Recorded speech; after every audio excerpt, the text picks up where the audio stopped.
funny first talk show appearance, Keyla Monterroso Mejia.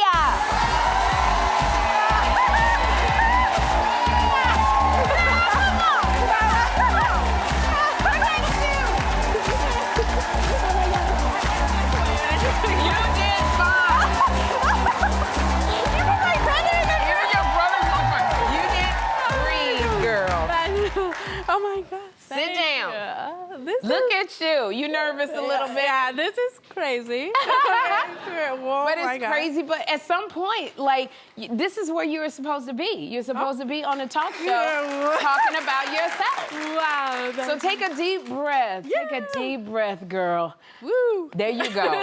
Now, I know that this is your very first talk show appearance. Yeah. So how you feeling? Good. It's. I'm very nervous, but it's like kind of. This is crazy. This is actually like really crazy in a good way. It's like very surreal. It's surreal, I know, but and I loved it is because you've only been doing this professionally. Yes. Acting for 4 years. Yes. But in the 4 years, girl, you have worked with some of the biggest stars.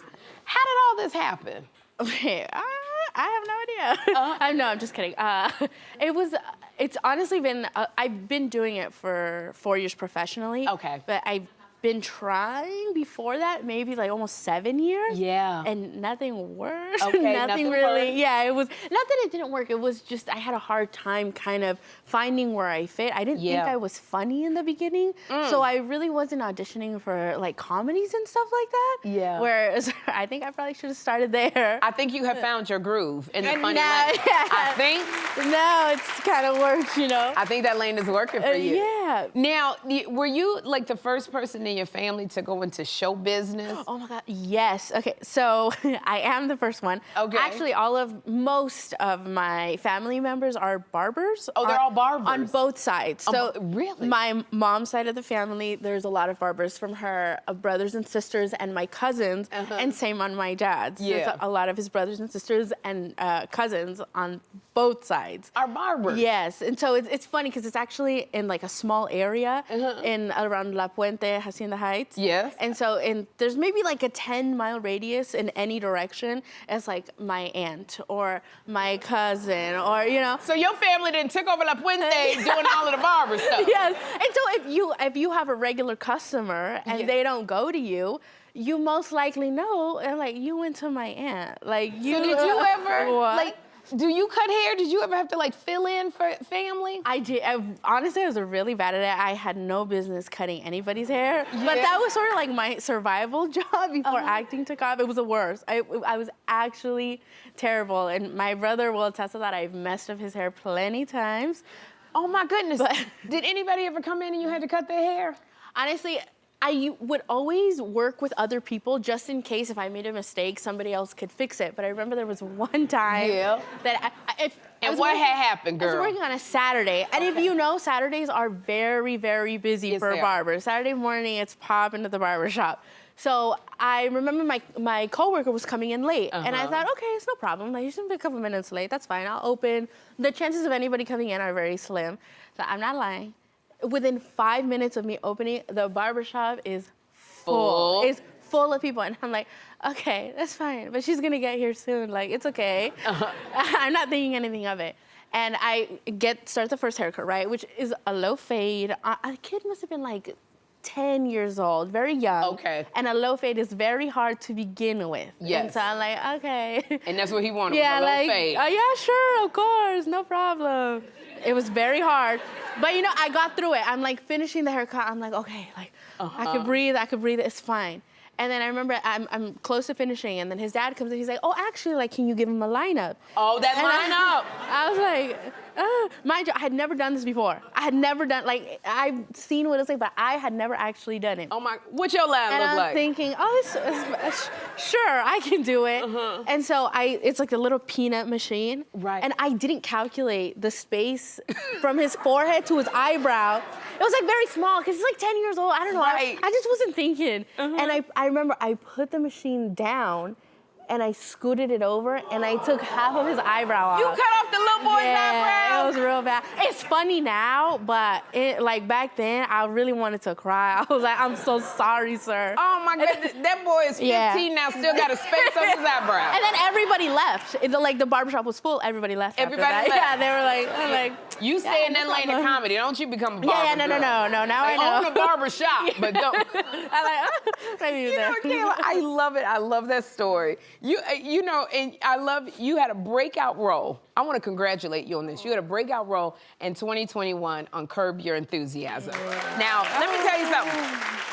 I have auditioned for Curb Your Enthusiasm and not getting the part. That is like one of the hardest jobs to get. Do you know how big it is that you got a breakout role in that show? Honestly, like even now, even I did it. It's like gave me everything. I still can't believe that actually happened. At the time, I had no idea because it was on HBO, which is like premium cable, and at the time we just had like basic channels, you know. And it was also on at 10 at night, and it's not a show for kids. Right. So I didn't grow up watching the show. So I get an audition, and I'm like, okay, cool. You know, I didn't know really what it was, but any audition was like really important at that time. It still is now, actually. For other jobs, all auditions are important. They are very important. But so I'm doing my due diligence as an actor. You know, you search up the producer, director, the history on the show, and I'm like, oh my God, okay, this is kind of a big deal. Yes. But again, I'm not really thinking anything because it's a co-star role, which means it's like a very small sort of, not insignificant, but you know, it's a smaller scene. And I'm like, oh, okay, like, wow. I see Allison Jones as a casting director who's huge, she's a big casting director. And I thought, okay, I just want to impress her. I didn't even allow myself to sort of think that I could book the job. I was just like, just make a good impression so she calls you back in. And that's all I'm thinking about. And I'm like, okay, send a tape in. And honestly, it was weird. Like, I don't know, it was like a freaky tape. I sent it. It was like, I was doing some weird stuff, very weird energy. If you see my part, it's like the way weird. You cut somebody's hair, just weird. Yeah, just weird, Keyla. Not, you know. And so I'm going and I'm thinking, okay, like, I don't think nothing of it, but let's see. Then about like a week later, I get a call and they want to do a Zoom with Larry David. And I'm like, oh, okay, wait a minute. Like, it's a co-star. It's like a very smart, like, really? I'm like, okay. Keyla, and we fast forward. Yeah. How did you feel when you got the part?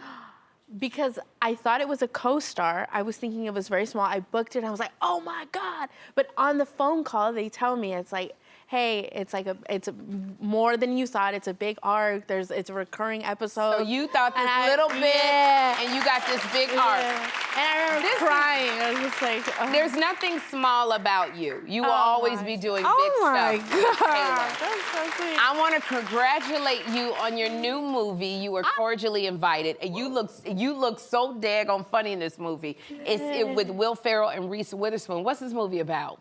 Oh my gosh, it's about two families who accidentally, through an accident, get double booked on an island for a wedding, and then chaos ensues, and it's very funny and heartfelt. And I mean, it's Reese Witherspoon, Will Ferrell. I would watch it alone on that. Yes. But it's very funny and sweet and chaotic, a lot of energy, and really, really funny. Well, I see a lot of the energy with you. I know. I'm like, yeah, it's a lot. It's intense. Girl, I love it. I'm wishing you all the best because you are a powerhouse. Thank you. Mama, you are a powerhouse. Now Now that 10-year-old can say, I knew when she just screwed up my hair that she was going to be somebody. Terrible. You know what? I want to say thank you for being here, for coming on the show. Thank you so much. Congratulations on all your success, Keyla. Thank you. You're cordially invited. It streams on Prime Video January 30th. We're gonna have a good time.